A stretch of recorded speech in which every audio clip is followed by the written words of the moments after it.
Okay, so if you've never tried progressive betting before, the first thing you need to know about it is that casinos don't just hate it, they fear it. And they will do whatever it takes to put a stop to it.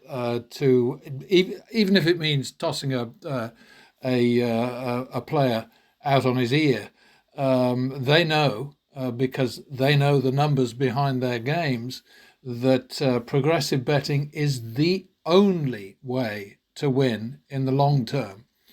And if you think about it for just a minute, it's just pure logic. I mean, obviously, if you're in the hole and you bet small amounts, then it'll take you a very long time to get out of the hole. And the likelihood is that you will just keep going further and further and further into the quicksand, whatever quagmire, until eventually you lose all your money and you go home with, if you're lucky, your tail between your legs, and maybe they'll even get that off you before you get a chance to escape from wherever it is that you're playing these games. But no, the truth of the matter is that it's very important to the casinos that they keep dumping on the whole idea of the martingale, which is kind of like, the sort of the idiot's way of betting progressively, the sort of standard double up where you go 1, 2, 4, 8, 16, 32, 40, blah, blah, blah, blah, blah, blah, and all that sort of stuff. And it's absolutely common for shills and barkers and other people in the pay of casinos, and including pit staff who will come and whisper in your ear if you try progressive betting for a few minutes at any game. It's important that you believe that once you hit the table limit, that's it, it's over. You're done for. And of course, there are thousands of people who use progressive betting martingales of a type over and over again. Not the original martingale, and God knows where that name came from, because it doesn't seem to have much to do with what it describes. But anyway, there are loads of people who just wander from game to game in casinos, betting just a couple of bets here, a couple of bets there, until they finally get the win they need to turn around. And I can promise you, they don't just settle for 1 unit profit when they're done. They do a lot better than that.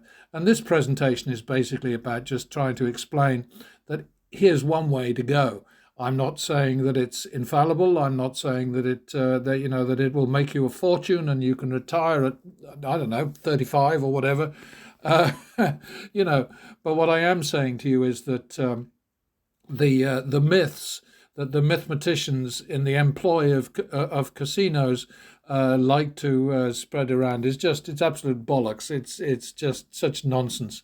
Anybody stupid enough to bet redoubling until they hit the table limit, and then to sort of just keep betting that table limit without moving on to a different location where they can bet more until they achieve their turnaround. Well, I mean, what can I say? Anybody who listens to that crap basically deserves to lose their money. That's all I'm saying. Anyway, much of this is covered in what's coming up right now. I hope it's helpful.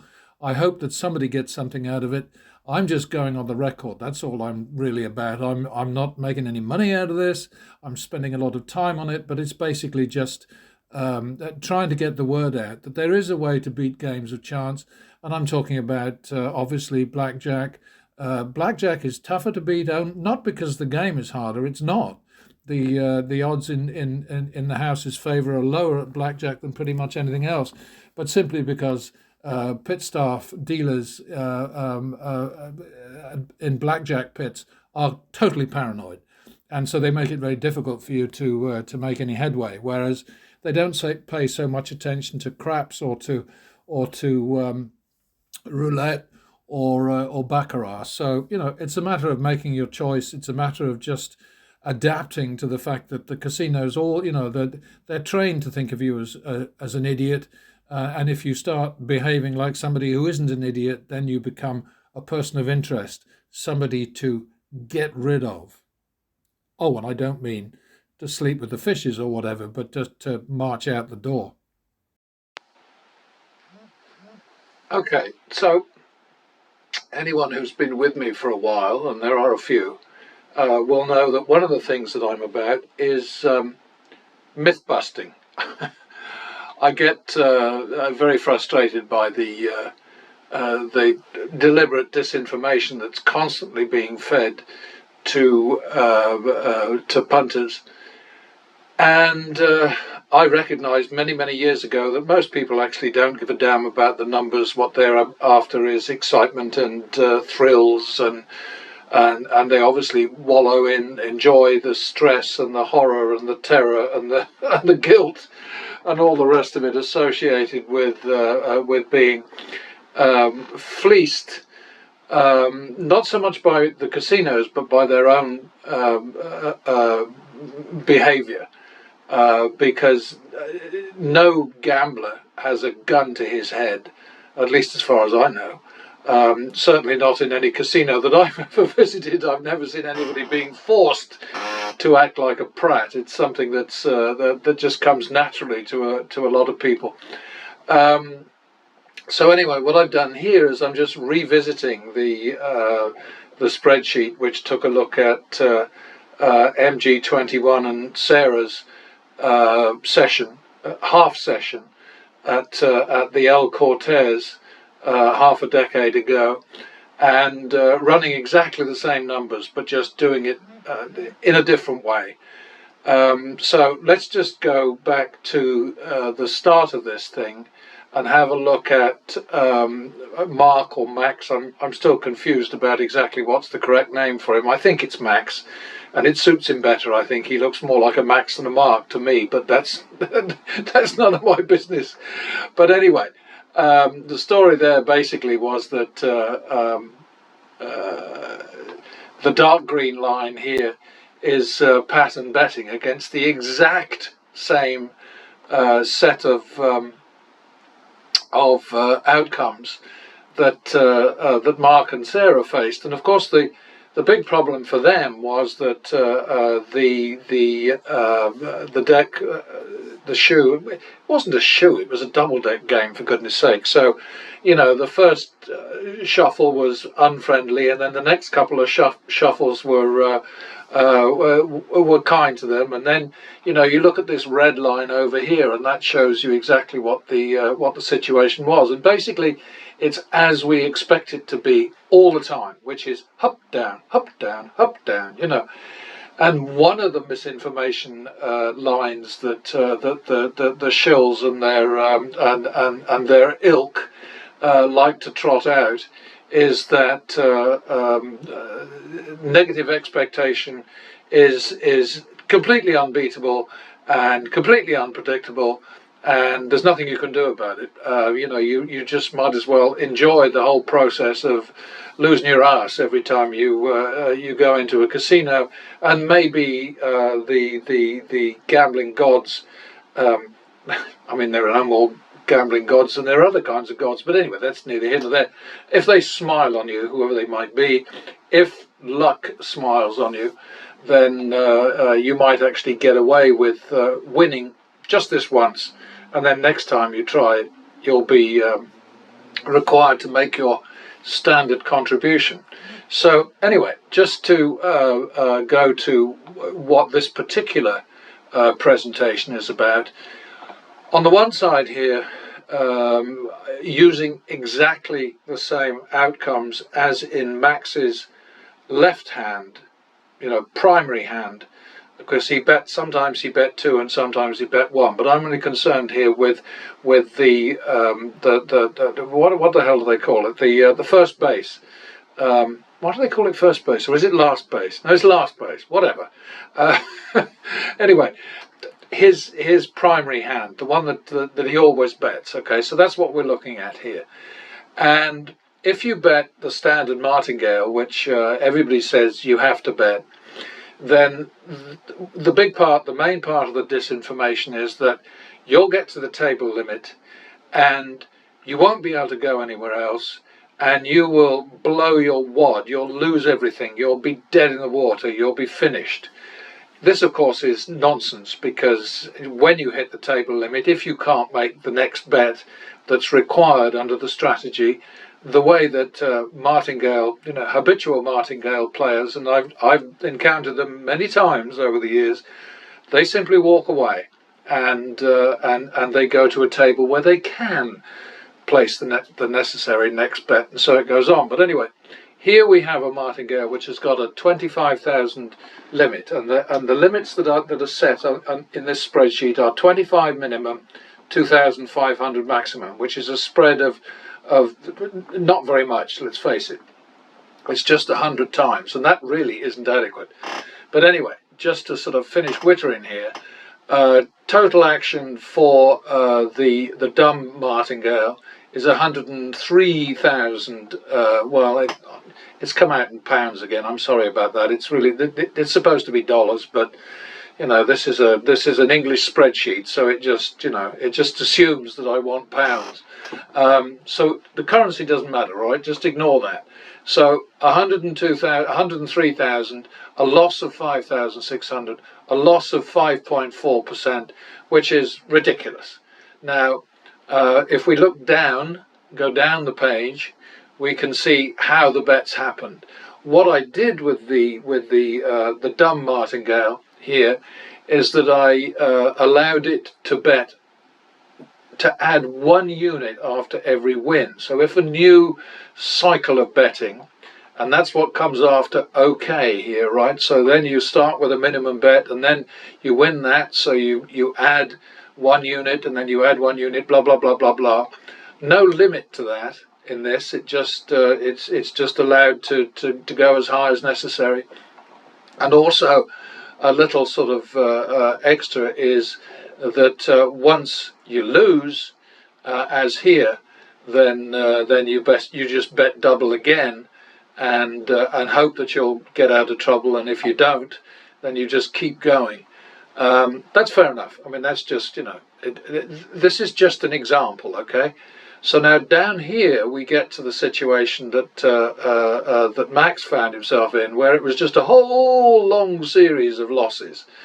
In fact, 13 in a row. I think it was 13. What's that? There was 1, 2, 3, 4, 5, 6, 7, 8, 9, 10, 11, 12, 13 in a row. Right.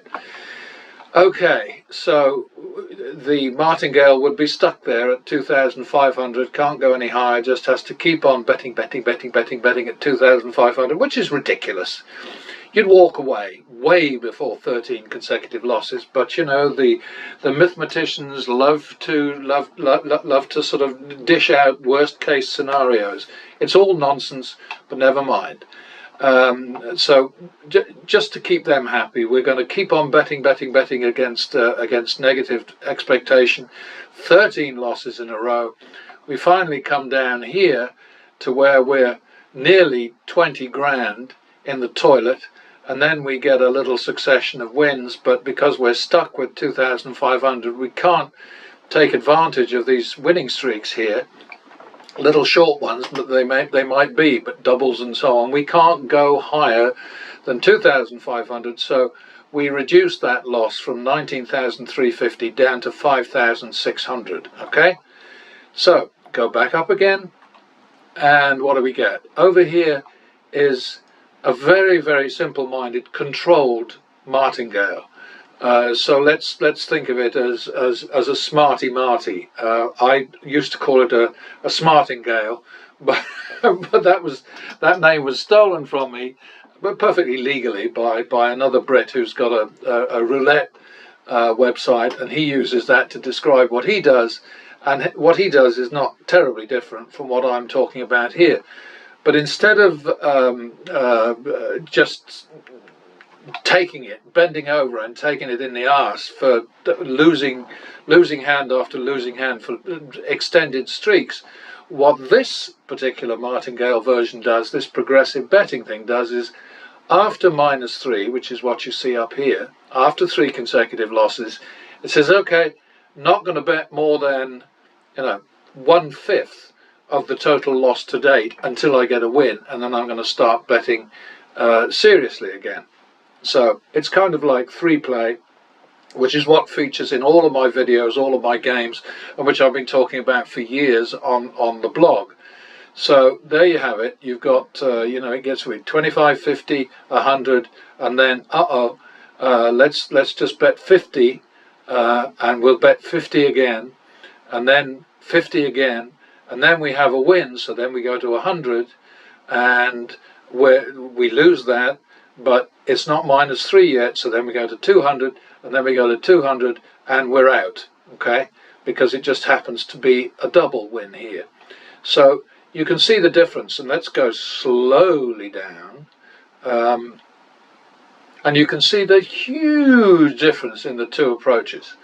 Here we end up with, oh, let me see, what I did want to do here was copy this format over to here, and this just picks out the highs and lows, so it should work. Yeah, okay, so in this particular method we never go in the hole, okay, we just get to 0 right here, and then we make another bet, double the prior bet, and we come out of it because it happens to be a double. It's a double win, and this is, you know, sort of going back to I mean, let's go back here, exactly as Max or Mark enjoyed before. So now we go back to the Smarty Marty, and we never go into negative, and we just keep going down here. And you can see that by betting this way, by saying I'm not doing more than 3 consecutive losses before I protect myself, you just keep going, keep going. I mean, look at this. Here is the 13 consecutive losses, which only a lunatic would sit through. Well, a lunatic and Max, you know, because he actually did sit through it. You know, you come down, and eventually what you're doing is the most that you're betting, because the rule that's applied here is it says I'm not going to bet less than 1/5 of the loss to date, because otherwise I've got no chance of turning around quickly. Okay, so that's the rule. You know, you don't bet the full amount, you don't bet double the previous bet, but what you do is you say I must stick within sensible parameters, because otherwise winning will be out of reach. All right, so here we go. You know, all the way down we've lost, let's see, we lost 1,425 here, instead of 13,175 over there from that long streak. So you can see the benefits side by side right there. Okay, then we get a hit, so we double it, we get another win. Then what we're left with there is we're left with 225. Well, we're not going to reduce the bet, because that just looks silly. I mean, it just looks ridiculous, and it's a red flag for sharp-eyed pit staff too. So, you know, once you're up there, you better stay on that. You may well be at another table by now. So you stay on that bet. It's a wash. So then you bet the 600 again, lose it, right? You then double it to 1,200, lose that, but you're still inside the -3, the 3-play rule. So you increase to 2,400, which is within the, you know, it's still table limit, and boom, you've got a win there in just, you know, you've turned around in just one win. And this is the kind of thing that that you need to do if you're going to make any headway at these games of chance. Now, to me, it's quite extraordinary that there are so many people who just don't give a tinker's toss about the numbers. They don't pay any attention to them. They don't study them. They don't think about them. They just think of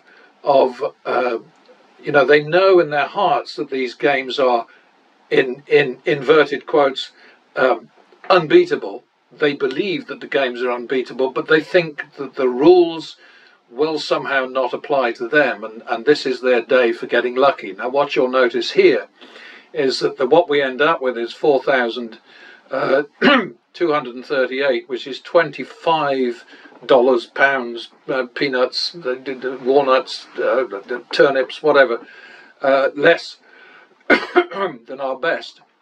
You go up here, you see that instead of an action, which is shown over here in BK, of 103,000 whatevers, we saw an action of just 19,150. Instead of losing 5,600, we won 4,238, and instead of our loss being minus, a house advantage, an actual value of minus 5.4%, we achieved 22%, plus a player edge, in other words. And that's the basic simplicity of what I've been talking about for forever. It's just, to me, it's a no-brainer. And yes, sometimes you have to work like crazy to protect your bankroll. But like I keep saying, endlessly, the bankroll is the weapon. If you break it up, it's like if you've got a big rock which you can use to crush your enemy, and let's face it, the casino is your enemy if you're taking games seriously. You can have a pleasant relationship with the staff, but the larger concept of the house, which has huge sums of money at its disposal and can crush you like a peanut, that is your enemy.